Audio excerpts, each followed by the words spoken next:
আসসালামু আলাইকুম। ৩৫ থেকে ৩৬ ইঞ্চি বডির জন্য সেলাই একাডেমি নোট বই সূত্র ব্যবহার করে এই কামিজটি আপনাকে কাটিং করে দেখাবো এবং যে স্কেলটি দিয়ে গলা ও আর্মহোলটি আমি রাউন্ড শেপ করে নিয়েছি, এই স্কেলটি যদি আপনার প্রয়োজন হয়ে থাকে হ্যাপি টেইলার্সের সাথে আপনারা যোগাযোগ করে স্কেলটি সংগ্রহ করতে পারেন। খুব সহজ করে দেখাবো যেন নতুনরাও ৩৫ থেকে ৩৬ ইঞ্চি বডির কামিজ কাটিংয়ের সঠিক সূত্রগুলো এই ভিডিও থেকে শিখতে পারেন। কাপড়টি আমাদেরকে সুন্দর করে ভাঁজ করে নিতে হবে। এইভাবে ভাঁজ করে নেওয়ার পরে এখানে আমাদেরকে বরাবর একটি মার্জিন টেনে নিতে হবে। ওকে, এরপর এখানে শোল্ডারের মাপটি নিতে হবে।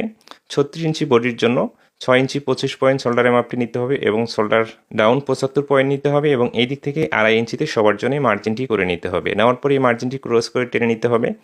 এরপরে নিচের এই মার্জিনের ফিতাটি রেখে ৬ ইঞ্চি ২৫ পয়েন্ট নিচে আর্মহোলের জন্য আমাদেরকে মার্জিনটি করতে হবে এবং এই মার্জিনটি এখানে বরাবর টেনে নিতে হবে, কারণ এখানে আমাদেরকে বডির মাপটি নিতে হবে। ৩৬কে যদি আমরা ৪ ভাগ করি কত ইঞ্চি হবে? ৯ ইঞ্চি। ৯ ইঞ্চিতে এখানে মার্জিন করব। সেলাই মার্জিন ১ ইঞ্চি বেশি নিতে হবে। প্রয়োজনে আপনি আরও বাড়িয়ে নিতে পারেন সেলাই মার্জিনের কাপড়টি।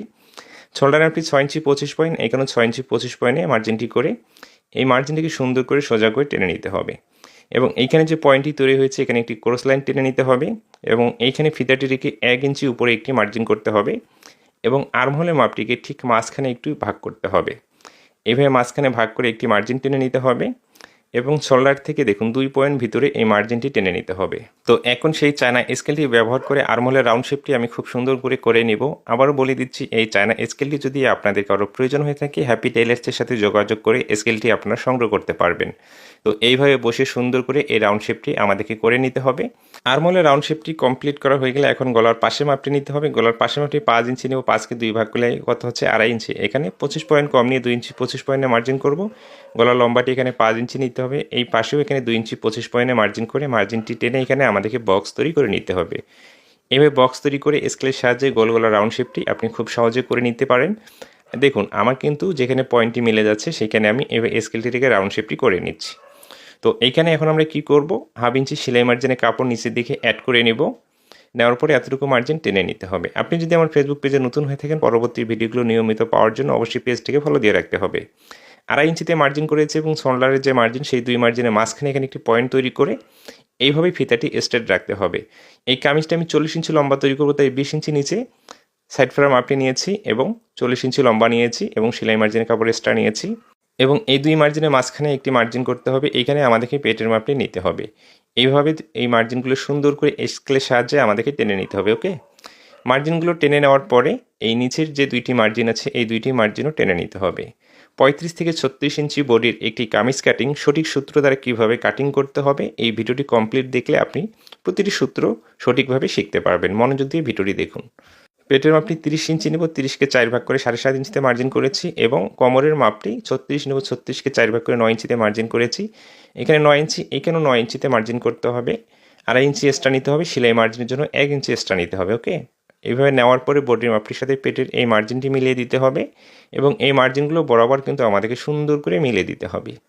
এই ভিডিওটি শেষ পর্যন্ত দেখার পরে যদি আপনাকে ভালো লেগে থাকে লাইক ও কমেন্টের মাধ্যমে অবশ্যই আপনার মতামতটি জানিয়ে যাবেন এবং বন্ধুদের মাঝে শেয়ার করবেন, তারাও যেন ৩৫ থেকে ৩৬ ইঞ্চি বডির কাটিংয়ের সূত্রগুলো সঠিকভাবে শিখতে পারে। এবং নেক্সট টাইম আপনার যদি কোনো প্রয়োজনীয় ভিডিও থাকে অবশ্যই সেই ভিডিওর নাম লিখে কমেন্ট করবেন, অবশ্যই আমি দেওয়ার চেষ্টা করব। এরপরে আমাদেরকে যে কাজটি করতে হবে, এই কর্নার দিকে আমাদেরকে ১/২ ইঞ্চি রাউন্ড করে নিতে হবে, নাহলে সেলাই করার পরে কিন্তু ঝুলে যায়। এখন এভাবে মাপ ও মার্জিন করা কমপ্লিট হয়ে গেলে কাটিংটি করে নিতে হবে। আপনি যদি ২ ইঞ্চি পর পর সঠিক সূত্র দিয়ে দর্জি কাজটি শিখতে চান তাহলে সেলাই একাডেমি যে নোট বইটি আমার বের করেছি সেই নোট বইটি আপনি আমার কাছ থেকে সংগ্রহ করতে পারেন। সেই নোট বইটি দেখে ফিতার মাপ কিন্তু চিত্র অনুযায়ী দেওয়া আছে। যারা একেবারে নতুন আছে সেই বইটি দেখে খুব সহজে আপনারা যে কোনো পোশাক কাটিং করতে পারবেন। সেটা মেয়ে বাচ্চাদের ফরক হতে পারে, কামিজ হতে পারে, মেক্সি হতে পারে। প্রতিটি পোশাকেরই মাপ ও সূত্র সেই নোট বইটিতে কিন্তু দেওয়া আছে। এরপর আমরা কি করব? এভাবে মার্জিন অনুযায়ী বরাবর কাটিংটি করে নিতে হবে। এভাবে কাটিংটি করা কমপ্লিট হয়ে গেলে নিচের অংশটিও আমাদেরকে কাটিংটি করে নিতে হবে। ওকে, এইভাবে বডি পার্টি কাটিং করা কমপ্লিট হয়ে গেলে সাইড ফ্রাই এখানে কেচি দিয়ে কেটে চিহ্ন দিয়ে নিতে হবে। অবশিষ্ট যে কাপড় আছে এই কাপড় দিয়ে কিন্তু আমাদেরকে হাতা কাটিং করতে হবে, গলার পট্টি কাটিং করতে হবে। আমি দেখিয়ে দিচ্ছি, আপনি মনোযোগ দিয়ে দেখুন। খুব সহজে একটি হাতা কীভাবে জয়েন্ট দিয়ে কাটিং করতে হয় এই ভিডিও থেকে শিখতে পারবেন। এইভাবে প্রয়োজন অনুযায়ী লম্বা অনুযায়ী কাপড়টি ভাঁজ করে নিতে হবে। নেওয়ার পরে এই সাইড থেকে ১/২ ইঞ্চি কাপড় রেখে একটি মার্জিন করতে হবে। হাতের জয়েন্টটি আমরা মাঝখানে দেবো যেন জয়েন্টটি খুব একটি ভালোভাবে অন্যরা বুঝতে না পারে। ১/২ ইঞ্চি কাপড়ে বরাবর একটি মার্জিন করতে হবে। এই সাইডে একটি আমাদেরকে মার্জিন করে নিতে হবে। মার্জিন করে নেওয়ার পরে আর্মহোলের যে আমরা রাউন্ড শেপ করব, এখানে 4 ইঞ্চি নিচে একটি মার্জিন করতে হবে। এইভাবে 4 ইঞ্চিতে মার্জিনটি করে নেওয়ার পরে আমরা কি করব, এই মার্জিনটিকে সোজা করে টেনে নিতে হবে। নেওয়ার পরে কিন্তু বডির আর্মহোল অনুযায়ী হাতের আর্মহোলের লুচের মাপটি নিতে হবে। হাতাটি যত ইঞ্চি লম্বা নেব তার থেকে হাফ ইঞ্চি বেশি নিতে হবে এবং সেলাই মার্জিনের কাপড়টি আমাদেরকে অ্যাড করে নিতে হবে 1 থেকে 1.5 ইঞ্চি। তো এতটুকু কাপড় আমি আইডিয়া করে নিচ্ছি। হাতের মুখের মাপটিকে 2 ভাগ করে 1 ভাগ নিতে হবে, সেলাই মার্জিনের জন্য 1 ইঞ্চি এক্সট্রা নিতে হবে। বডির আর্মহোলের লুচের মাপটি এইভাবে আমাদেরকে রাউন্ড করে ফিতাটি ঘুরিয়ে ঘুরিয়ে মেপে দেখতে হবে। দেখার পরে এইভাবে ফিতাটি আমাদেরকে রাউন্ড করে রাখতে হবে হালকা একটু।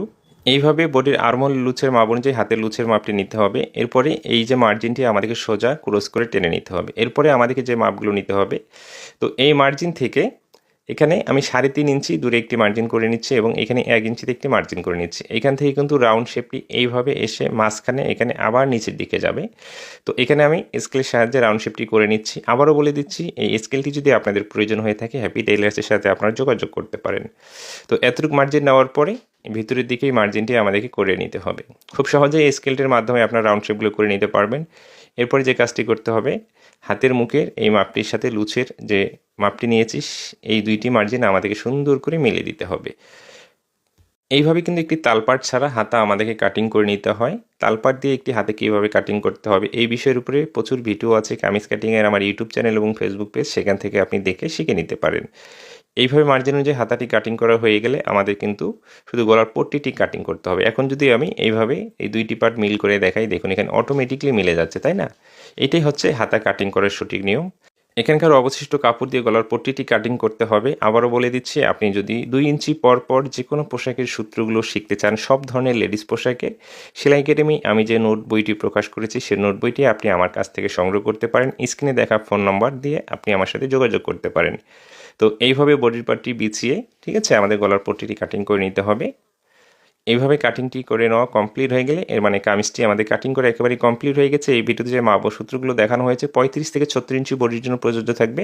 বডি মাপটি বাড়িয়ে কাটিং করলে মাপগুলো বাড়িয়ে নিতে হবে, কম বডির জন্য কাটিং করলে মাপগুলো কমিয়ে নিতে হবে। ভালো থাকবেন, সুস্থ থাকবেন।